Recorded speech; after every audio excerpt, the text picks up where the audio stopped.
Buying a house may not be as much money as you think, but there's definitely some costs involved in buying a home. Welcome back to my channel. If you're new here, my name is Alyssa Webb and I'm a local realtor in the Billings, Montana area. And I am with Brian Hafner today with Universal Lending Home Loans.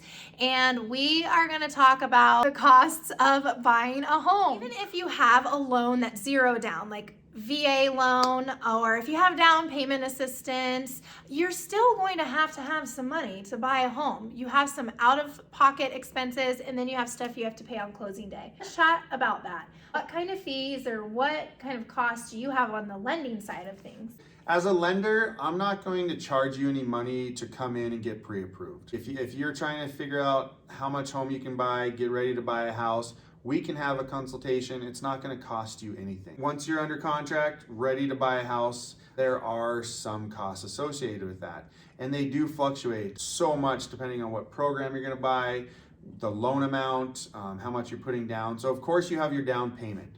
That's the basic one. If you're doing conventional 20% down, well, you have 20% down for the down payment. But if you have down payment assistance or you're doing VA or rural development, there might not actually be a down payment that you have to bring. But now you've got closing costs. And so closing costs, there's a lot of different numbers that go into that. You've got your lender fees.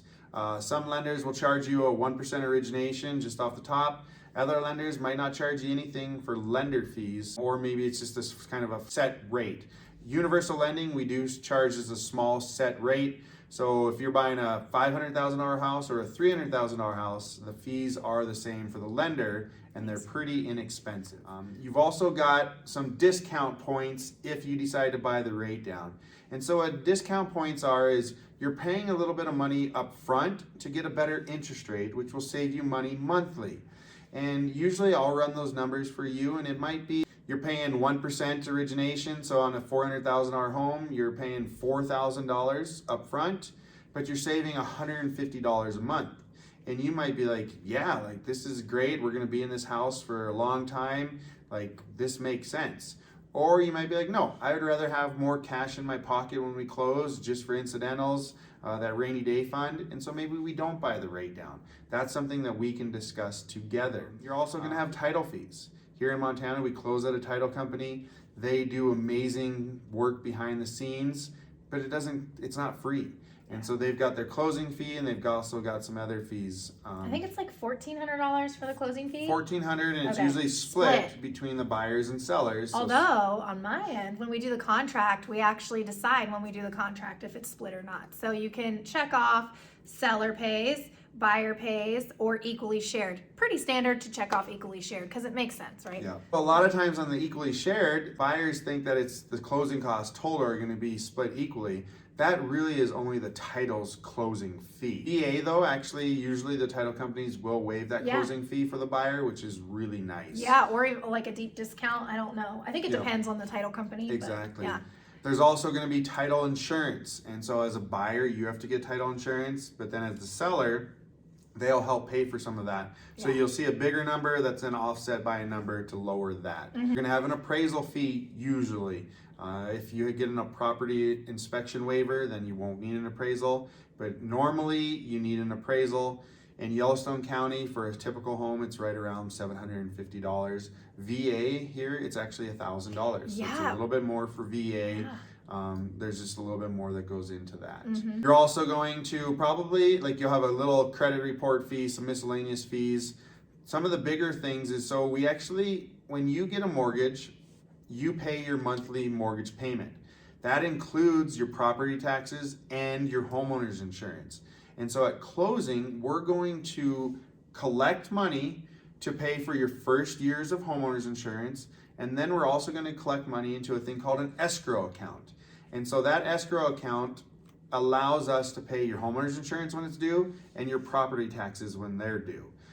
So at closing, we're going to collect money to pay and build up that escrow account. So sometimes you'll have lenders be like, oh yeah, our closing costs are this.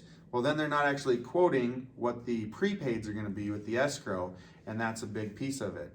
Also, another piece is prepaid interest. So if you close April 15th, you're going to have about 15, 16 days worth of prepaid interest because your first payment isn't going to actually be due until June 1st. If you close April 30th, you're only going to have a day or two. If you close April 1st, you're going to have a full month's worth of prepaid interest. So that does affect how much your closing costs are going to be. So again, these numbers fluctuate. It's usually right around 2 to 3% of the loan amount. Yeah. But if you want to buy the rate down real far, well, then your closing costs are going to be considerably more because you're going to pay more money up front to get a better rate. Like your appraisal is part of your closing cost, but a lot of times you're paying that up front. So when we order the appraisal, I'll say, hey, we got it accepted, due date of this, it's $750. We'll have you pay for that up front. But if I'm like, your closing costs are $10,000, once you pay for it, technically your closing costs will be like $9,250. Also, if you bring $1,000 for earnest money, that truly goes towards your cash to close. So it's not something like you have to bring $10,000 plus $1,000. That would be part of that $10,000. You're also at the end going to get some credits for title, going to get some credit for the property taxes, because in Montana, property taxes are paid in arrears. So the sellers would actually pay for part of their property taxes while they're living in that home. So you'll get that credit. So when we run numbers, usually we start up here, and then the day of closing, it actually goes down and gets a little bit lower, which is always a nice little, I wouldn't say surprise, but it's nice not to have to bring more money to closing than you were originally thinking. Yeah, for sure. For my end, earnest money, that definitely is like the first thing to expect to pay out of pocket. So earnest money is like a good faith deposit to the seller. It's your skin in the game. It is refundable. So if you have to terminate over a bad home inspection that you weren't happy with, or if you couldn't reach an agreement with home inspection, you can get your earnest money back. So earnest money is typically like 1% of the purchase price, but I've also seen it less than 1%. I've seen 0.5% of the purchase price, but I've seen it be even more, especially when you're in kind of a competitive situation with other buyers. So earnest money you can expect to pay out of pocket, but not at the time of offer. I think some other states you have to pay earnest money when you're putting in the offer, but in Montana, it's within 3 days of being under contract. So just keep that in mind. It's not right away, but it is pretty soon. And then home inspection. So you talked about home inspection a little bit. That varies depending on the inspector you choose, the services they offer. There's add-ons. You can test for radon. You can do sewer scope. There's so many things you can have done during a home inspection, and I'm not getting into that, but I would say on average, just expect around $500. That's a good average for a home inspection. Now, here's the thing about home inspection though. If you're under contract, you're doing that home inspection, and then you have a sewer scope done and you find tree roots and the lines collapsing and the seller won't do anything about it, and you want to terminate, you're out the cost of that home inspection. The inspector did their services. You're paying for their service. So if you have to go on to another home, then you're going to have to pay that $500 again. So that's something to keep in mind when you are in the process of buying a home. Those are the things to expect on my end.